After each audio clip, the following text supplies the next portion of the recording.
goes into further detail telling me that Pam was killed. And then that's when my aunt came to me and was like, your mom passed today. I knew that death was imminent, and there was nothing more that could be done for her.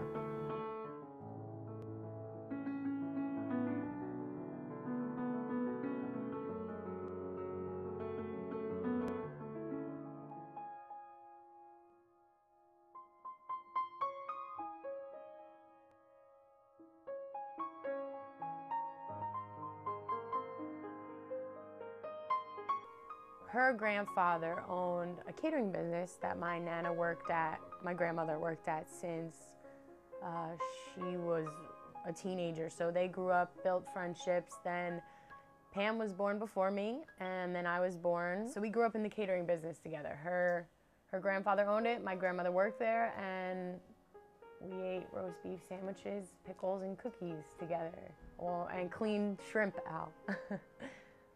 We always grabbed lunch over the summer, so I did see her over the summer, and we had some lunch. And you know, we caught up like, oh, how's your mom? How's your dad? How's this? How's that? How's school? What are you doing?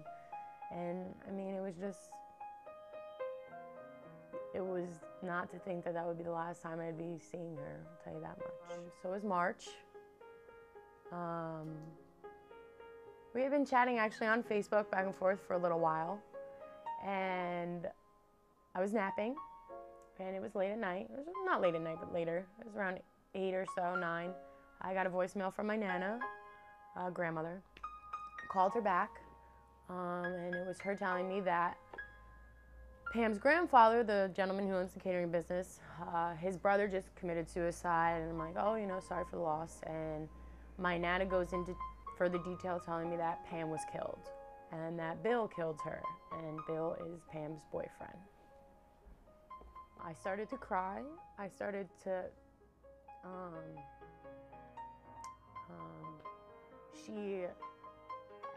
I asked her, I basically thought she was lying to me. I was in complete denial.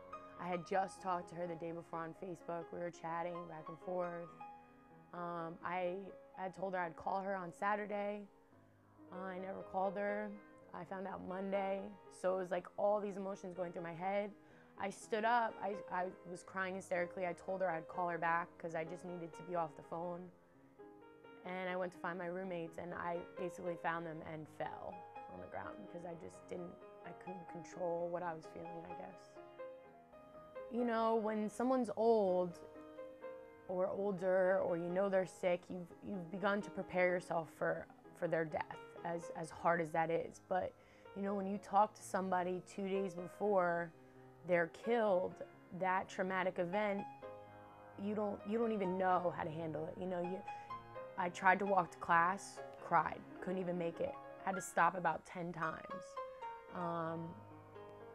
I had to just realize and tell myself that things happen for a reason and to keep living. You know, while I'm sitting in class, I'm okay for 5 minutes, and the next minute she comes into my mind and I'm crying and I have to leave.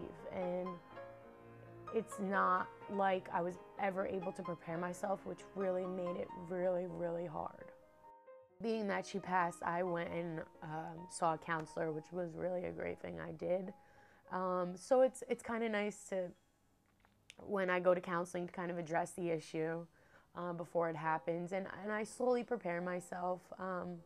It is so hard. You know, my 21st birthday, I thought Pam would be there to have a drink with me, and she wasn't. Or, you know, I am gonna graduate, and she graduated, and I would have loved to see what she did. And I say a lot like it's really hard because I'm never gonna get a wedding invitation from her. I'm never gonna see her have babies. So it is difficult at times.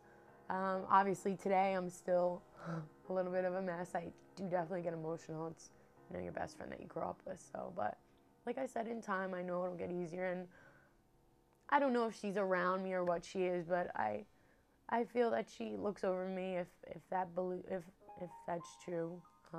If people believe in that, I think she's around, you know. I mean, it's definitely gotten easier, but it's always there. Because, you know, certain holidays will come around. I'll be like, oh, I'm gonna see Pam. Don't see her. It's like, I was told it's kind of like anniversary stages, you know, times when you think you're going to see this person. You know, her birthday's going to come up. What am I going to do? It's going to be really hard. Like I said, the holidays, I'm going to go home and think that I can text her and be like, oh, are you home? Because we can catch up. It's not going to be able to happen. The summer, it's going to really hit me because I'll talk to her and think it's time to get lunch, and she's just not around. So that's when it triggers it. I guess it'll get easier over time. It's so fresh, I don't know, but as of now, it's still pretty hard at times.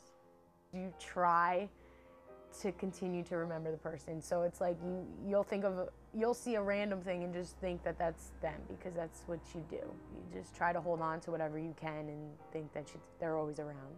She drove a specific BMW, but I see any BMW, I get upset.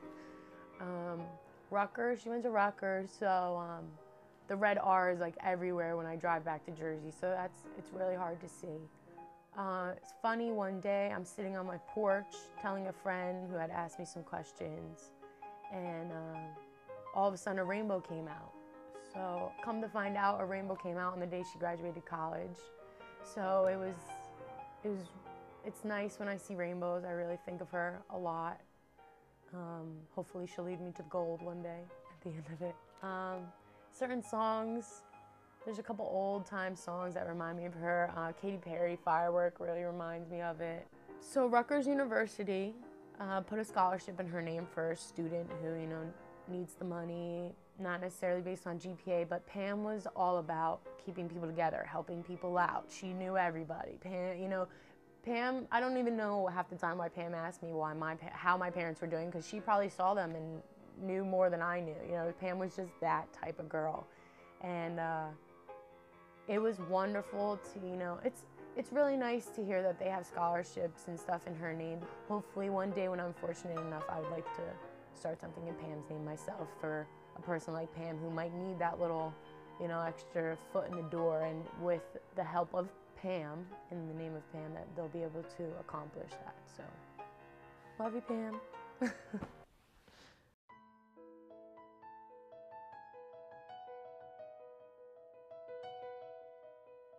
I had a really good relationship with my mom. I was the type of daughter that I got everything I wanted. I was kind of spoiled. My mom was like a party type of mom. Like, people flocked to my mom. A lot of people liked my mom. She was a likable person. But we had a good relationship. Like, we never argued or anything like that.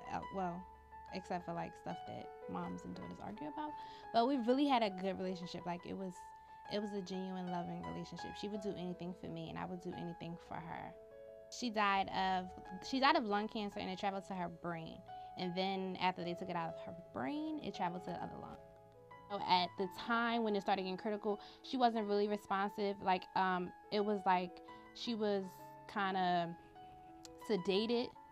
So it was just like talking like, hey, Mom, like, I know she can hear me, but she's here, but she's not here. So it was like that, like, all the time that I wasn't at home, I was always worried about her. So that was always in the back of my mind, like making sure she's okay, making sure somebody's there to aid her and stuff like that. We were in the middle bedroom, where we usually put anyone that gets sick in our family goes in the middle bedroom, because you're boarded by the front bedroom and the back bedroom and the bathroom. And I could see that death was imminent, and I was there. Her sisters were there. She knew that she was going. I knew that she was going days ahead, and there was nothing more that could be done for her other than to keep her comfortable, which we did. I was in high school, and I came home. It was raining that day, and I was on the bus coming home from school, and I was walking down the street from the bus stop, and I saw a bunch of cars outside of my house. And then I'm walking in, and everybody was asking. I'm walking in the house. It's a lot of people in my house, but I was kind of in denial, like, oh, just people here. But it was random people there. And they were like asking me, like, how was your day-to-day in school? Like, stuff that nobody never asked me, so it was like weird. And so I walked in the kitchen, and I'm just like, why is everybody here? And then that's when my aunt came to me and was like, your mom passed today. I collapsed on the kitchen floor, and like everybody rushed over to me and stuff like that. It was a shock. I was shocked, But I don't know, that was just my reaction. I just fell. I knew it was coming. Like, we had it, like, it was a hospice, like, we had the bed and all that kind of stuff. But I was on the type of, like, track that, okay, she's going to get better. Like, I didn't want to accept the fact that she was dying. Like, I just knew, like, I had faith that it was going to get better. So, like, we had everything, like, everything was prepared. Like, it was, like, funeral arrangements going on. Like, we had, like, meetings and stuff like that. They would ask me, like, well, what do you want, Tiffany, and stuff like that. And I would just be like, I don't care. Like, I don't know. But, like, it was a process. Like, I knew, but I didn't want to believe it. It was not a shock, but it was a finality. You knew that it was over on this part of the earth. She knew days ahead that she wasn't going to live. She knew this. And even as far as months ahead, she had had a lot of surgeries, and she was a fighter, and she fought very hard to live, but we knew that it was impossible. The disease that she had was devastating, and she was always a winner, but she didn't win this one, but she won in the end. Her spirit left. I always say I have a Kim sighting, and I saw a young lady at the shopping center, and she looked so very much like my daughter. She was tall, and she was good looking. My daughter was a good looking girl. She had features like her, and she walked like her.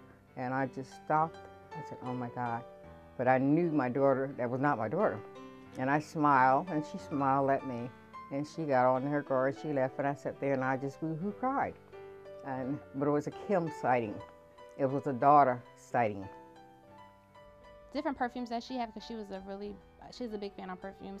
Different smells, they kind of bring tears to my eyes, because I always smell my mom. I can smell my mom when she's coming in. I can smell when my mom just left a room. So smell definitely brings like tears to my eyes. But I think that it's just when I'm really having a tough day, or when I see others with their mom, or I see somebody that act like my mom, I think that really like gets me like really crying. I don't cry in front of them, but like at the end of the day, if I'm thinking about it, I think that really like brings like really, really harsh tears to my eyes, because of course I'm a girl and I miss my mother. So yeah, I think it's like when certain people remind me of my mom, or if I see a girl my age with their mom, like, because I could be doing them things. So I think that really brings the tears. Moving on, I don't think it was as hard for me in the beginning, because I was preparing for it. The first Christmas without my mom, I think that really took a toll on me, because it was like, am I going to have anything underneath the tree? Like, I know I'm older, I really don't expect anything, but my mom used to always get me stuff. So it was just like, I think the first Christmas really got me. Today it's like I'm okay to talk about it. I can talk about it without crying. I'm a stronger person because of it, and I think I am my mother, because she was such a strong person. So I try to like live life the way she would live and the way she would want me to live. It's great. You know, if I didn't have a religious background or a church background, or my family's support, or even my granddaughter, I look at my granddaughter Tiffany, and she's almost the exact spitting image of her mother, Kim. And that's a comfort to me. When I glance at her, certain of the mannerisms that she has is very much like her mother. And I get joy out of that, because she's not totally forgotten. Losing your mom is it's like something that a lot of people can't handle. But I think I've been one of the great people that can handle it, and I'm okay with talking about it, and I just think it's only made me a stronger person today.